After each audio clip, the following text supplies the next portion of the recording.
नमस्कार मित्रांनो 2025 मध्ये जर तुम्हाला प्रधानमंत्री आवास योजनेचा लाभ घ्यायचा असेल तर त्यासाठी तुम्हाला काय काय करावं लागणार आहे, तुम्हाला कोणती कोणती कागदपत्र तयार ठेवावी लागणार आहेत, तुम्हाला अर्ज कुठे करायचा आहे, पात्रता तुमची काय असणार आहे याबद्दलची सविस्तर माहिती आपण या व्हिडिओमध्ये घेणार आहोत।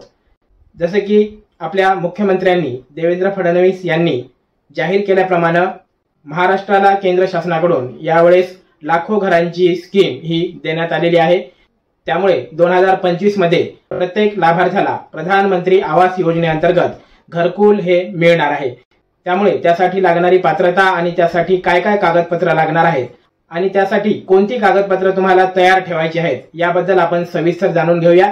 तत्पूर्वी तुम्ही जर आपल्या चॅनलवर नवीन असाल तर लगेच आपल्या चॅनलला सबस्क्राइब करून घ्या, बाजूचा बेल आयकॉन प्रेस करून ऑल नोटिफिकेशनला क्लिक करा, कारण अशाच प्रकारचे नवनवीन अपडेट्स तुमच्यासाठी घेऊन येत असतो। चला तर व्हिडिओला सुरुवात करूया। तर मित्रांनो, काही दिवसापूर्वी केंद्रीय ग्रामविकास आणि कृषी मंत्री माननीय शिवराजजी सिंह चौहान यांनी महाराष्ट्राला भेट दिली होती आणि पुण्यामध्ये आयोजित सभेमध्ये त्यांनी त्या ठिकाणी घोषणा केली की महाराष्ट्राला यावर्षी 20 लाख घरं मंजूर करण्यात आलेली आहेत।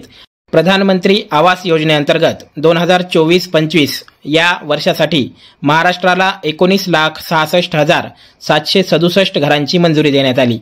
तसेच प्रधानमंत्री जनमन योजनेअंतर्गत 40,000हून अधिक घरे देखील मंजूर करण्यात आलेली आहेत। कोणत्याही राज्यापेक्षा दिलेली ही सर्वाधिक संख्या महाराष्ट्राला यावर्षी मिळालेली आहे।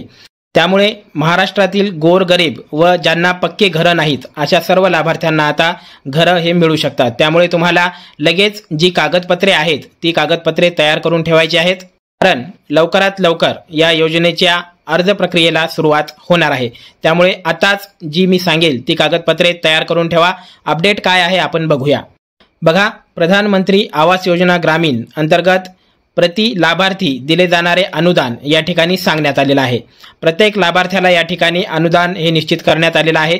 तसं मुख्यमंत्र्यांनी यावेळेस जाहीर केलं होतं देवेंद्र फडणवीसांनी की यापुढे अनुदानाची रक्कम ही वाढवण्यात येईल, परंतु सध्या तरी पहिले जे अनुदान लागू आहे तेच देण्यात येणार आहे। बघा, ग्रामीण भागामध्ये प्रत्येक लाभार्थ्याला 1,20,000 रुपये प्रत्येक घरकुलासाठी देण्यात येणार आहेत।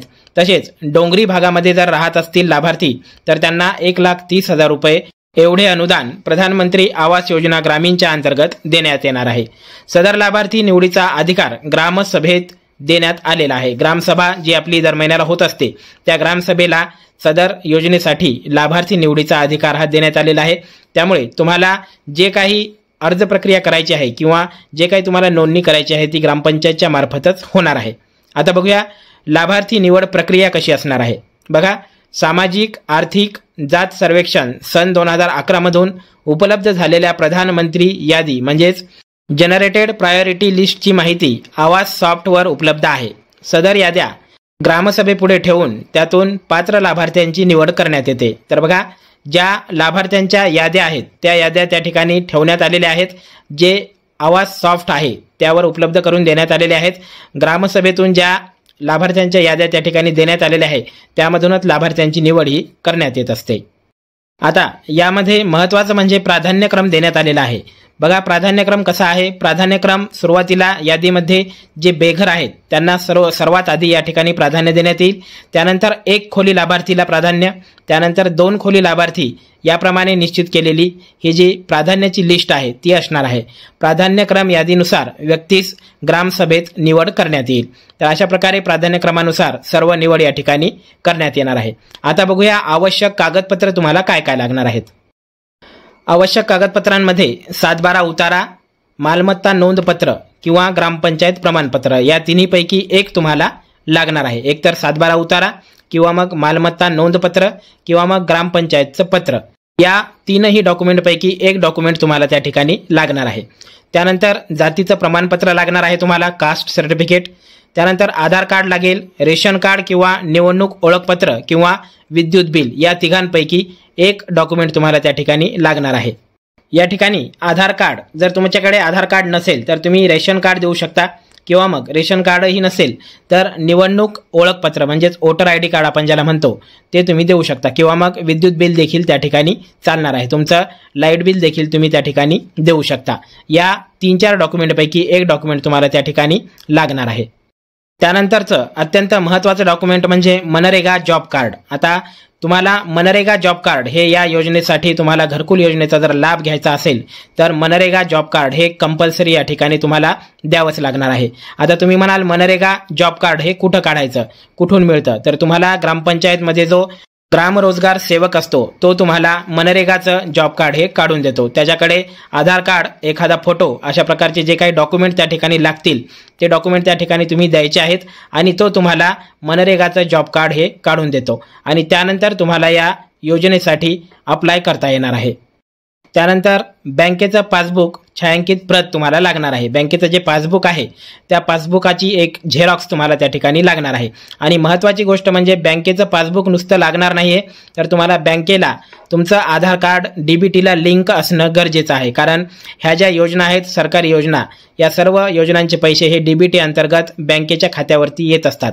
त्यामुळे तुम्हाला बँकेचं पासबुक आणि आधार कार्ड लिंक असलेलं पासबुक तुम्हाला त्या ठिकाणी द्यायचं आहे। लिंक केलेले जर नसेल तर डीबीटीला लगेच लिंक करून घ्या आणि हे सर्व डॉक्युमेंट तुम्हाला या ठिकाणी रेडी ठेवायचे आहेत। 2025 वर्ष आता सुरू होत आहे, लगेच या प्रधानमंत्री आवास योजनेला सुरुवात होणार आहे, ॲप्लिकेशनला सुरुवात होणार आहे। आता आपण सुरुवातीला जो प्राधान्यक्रम पाहिला होता तो थोडक्यामध्ये होता, आता डिटेलमध्ये प्राधान्यक्रम कसा असतो तो बघूया। बघा या ठिकाणी देण्यात आलेला आहे, खालील निकषावरील गुणांकनानुसार प्राधान्यक्रम देण्यात यावेत अशा प्रकारची या ठिकाणी माहिती देण्यात आलेली आहे।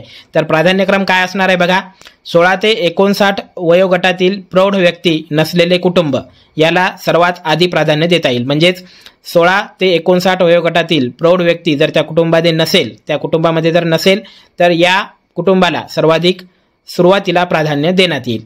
त्यानंतर नंबर 2 ला प्राधान्य कोणाला देण्यात येईल तर महिला कुटुंब प्रमुख व 16 ते 59 वयोगटातील प्रौढ व्यक्ती नसलेले कुटुंब याला दुय्यम प्राधान्य त्या ठिकाणी देण्यात येणार आहे। म्हणजे 16 ते 59 वयोगटातील जर प्रौढ व्यक्ती त्या ठिकाणी त्या कुटुंबामध्ये जर नसेल, महिला कुटुंब प्रमुख मध्ये जर नसेल तर तुम्हाला दुय्यम त्या ठिकाणी प्राधान्य देण्यात येणार आहे।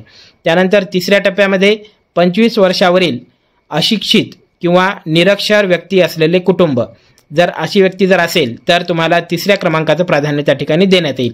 त्यानंतर अपंग व्यक्ती कुटुंब ज्यात शारीरिकदृष्ट्या सक्षम प्रौढ व्यक्ती नाही अशा कुटुंबाला त्या ठिकाणी प्राधान्य देण्यात येईल।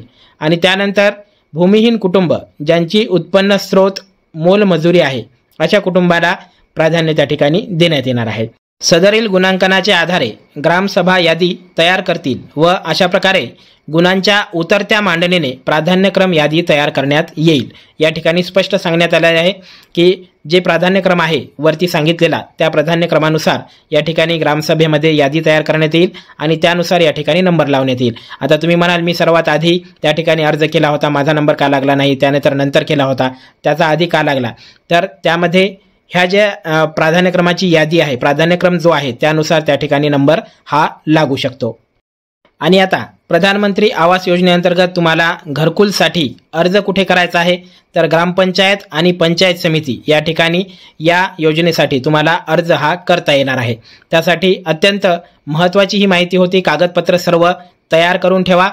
येत्या नवीन वर्षामध्ये प्रधानमंत्री आवास योजनेअंतर्गत महाराष्ट्राला जवळपास 20 लाख घरांची या ठिकाणी मंजुरी मिळालेली आहे, त्यामुळे प्रत्येक लाभार्थ्याला या ठिकाणी घर हे मिळू शकतं। त्यासाठी तुमची कागदपत्रांची तयारी आत्ताच करून ठेवा, कागदपत्र नसतील तर आत्ताच काढून घ्या।